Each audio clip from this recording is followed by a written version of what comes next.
financial tips and tricks that an 18-year-old should know.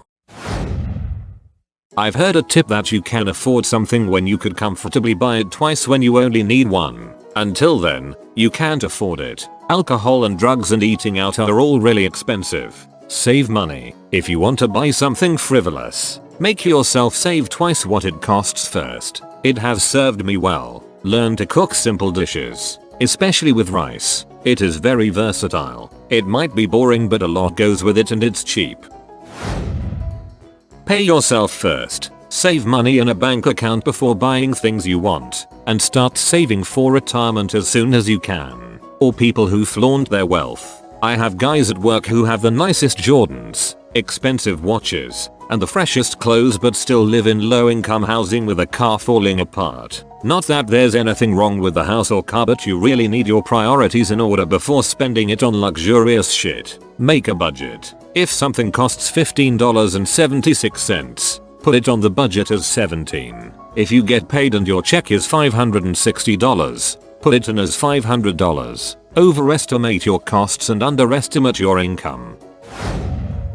Save up an emergency fund of at least $1,000. Do this as fast as possible, right away. Then, don't touch IT unless you have to repair your car, or some similar level emergency. No, buying the next hot game console doesn't count. Next, get in the habit of saving at least 10% of your income until your emergency fund will cover 3 months of unemployment. Again, no touching. Make this a lifelong habit. Use protection. I love my kids, but getting knocked up at 18 made life much harder than it could have been. Almost everything that is offered against a discount if you buy right now is a scam. They are preying on your fear of missing out on a bargain. The product they're selling is likely to be crap or just generally not worth the money, even at the supposed discount. 1. If you're planning on going to college, apply for as many grants and scholarships as possible. 2. If you have any regular payments to make, do not pay late. If you can, pay a little extra. 3. Remember to make monthly written financial budgets and keep receipts for big purchases for at least a year. 2. If it exceeds $500. 4. Buy things like rice and dry beans in bulk at places like Winco or Costco. 5. Invest in good quality cooking ware. Build nothing fancy.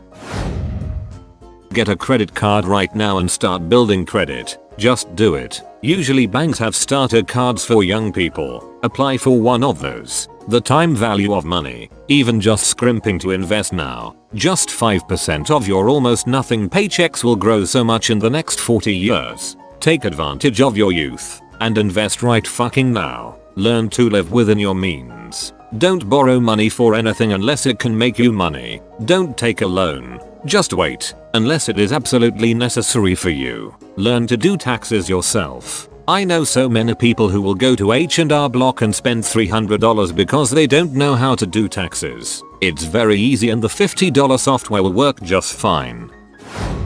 Consider community college, state school, and live at home to save on student loans. Always pay your bills first. Save some and use the rest for food and spending. Grocery shop at Aldi. Know what fruits veg are in season as they are cheapest, best quality. Screw name brand labels. Shop at thrift and consignment stores and garage sales when filling your first apartment. Even though my husband and I make a ton of money now, I am still very thrifty since I grew up this way. I hate wasting money on stupid stuff where it doesn't make sense. This has helped us have great credit, little debt, and a good savings. Open a Vanguard investor account and start accumulating. Learn about compound interest and see the difference starting at 18 makes compared to 30. You can cut down on your expenditure by switching to home brand grocery items. I started buying my pickled sausages at the discount dollar store and, in 1 month, I save over $300.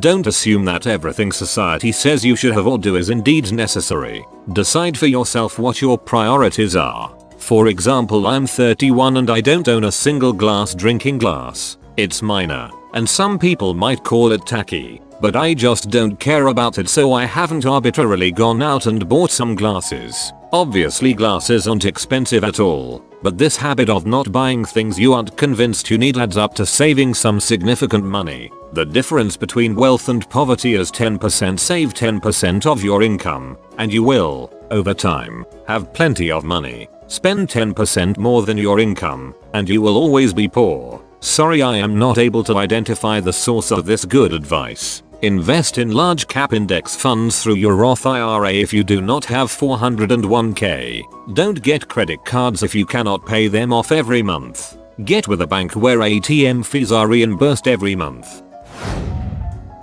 Don't spend money you don't have. It's easy to put everything on a credit card and then look at your bank account thinking you have plenty to spare. I know using a credit card for everything and then paying it off each month is good for your credit or whatever, but I would honestly recommend practicing just using your debit card for a good while. You can monitor your money going up and down. You can see the impact of your purchases immediately and get a good internal feeling for how far your money really goes. Save every penny, all of it, $symbol or $1 for a drink in the store. Take water. Wanna eat out? Cook? Yes, it sucks. Life is a little boring for a bit, but if you can manage to save up and put a deposit down on a property at a young age, your financial position will be a lot better in the future. Good luck. It's always easier to move up in standard of living than down. I think generally not getting used to a high standard of living is a great habit to start early. Getting a cheaper car or public transportation, cooking, etc. Just being aware of what your standard of living is and keeping it low is so helpful. Especially if you start to have extra money from starting a new job. It's tempting to do things like get a new car. Don't let lifestyle inflation creep up on you when you're young. Listen more than you talk. Don't act instantly. Wait a little bit or days depending on the issue. Never sign anything you haven't read. Make sure you understand what the hidden fees are for your phone contract. What's the deadline for paying your bills? How much you earn from your job exactly, etc. Then get in the habit of checking all your bills and pay stubs, and if there are any discrepancies, flag them immediately. Learn to distinguish between a good price and a good purchase. No matter the price, you're not getting a deal if it's not a purchase you were planning to make. Little expenses, a lunch out here, a movie download there, add up quickly, and your perception of little will change as your income rises. If you find yourself wondering where your money goes or how to save more, look for the spots where you're slowly nickel and diming yourself on frivolous purchases. I always suggest having a 3 to 6 month fund for emergencies or if you lose your job, but on top of that put your savings, not emergency fund, in an online bank. You get a little more interest and it takes 2 days to get it out, so it limits those compulsive buys. It's tempting to go to a 4-year college right out of school, but consider a community college for the first year or two. Not only is it cheaper, but the transition is easier. You can get some core classes out of the way, and you'll still have plenty of time for the college experience. Use credit cards for emergencies. If you can't control yourself, don't buy it if you can't pay it off in 2 months. There is a reason Best Buy converted their store card to a full-blown Visa reward card. Track your spending. Seriously, it's so easy to lose track of what you've spent and therefore overspend. Especially if you're not earning very much, you can track it 2 ways. 1, money is spent when it comes out of your bank account. 2, track all money spending. 1 is easier. If you forget to track something, it's in your bank records and you can go back. Count cash when you take it out of your account and gifted cash not at all. The flip side of this is that cash starts to feel like free money and you might overspend it simply because it loses its realness. 2 is more complicated and you need to stay on top of it more.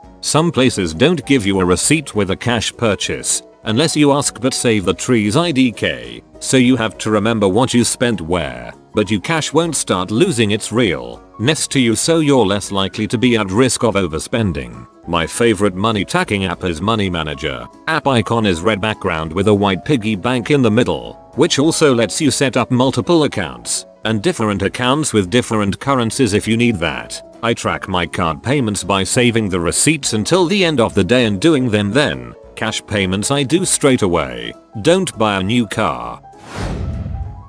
If you want to buy something, wait a month. If you still want it in a month, buy it. keeps me from buying stupid shit I 100% do not need or actually want. Do not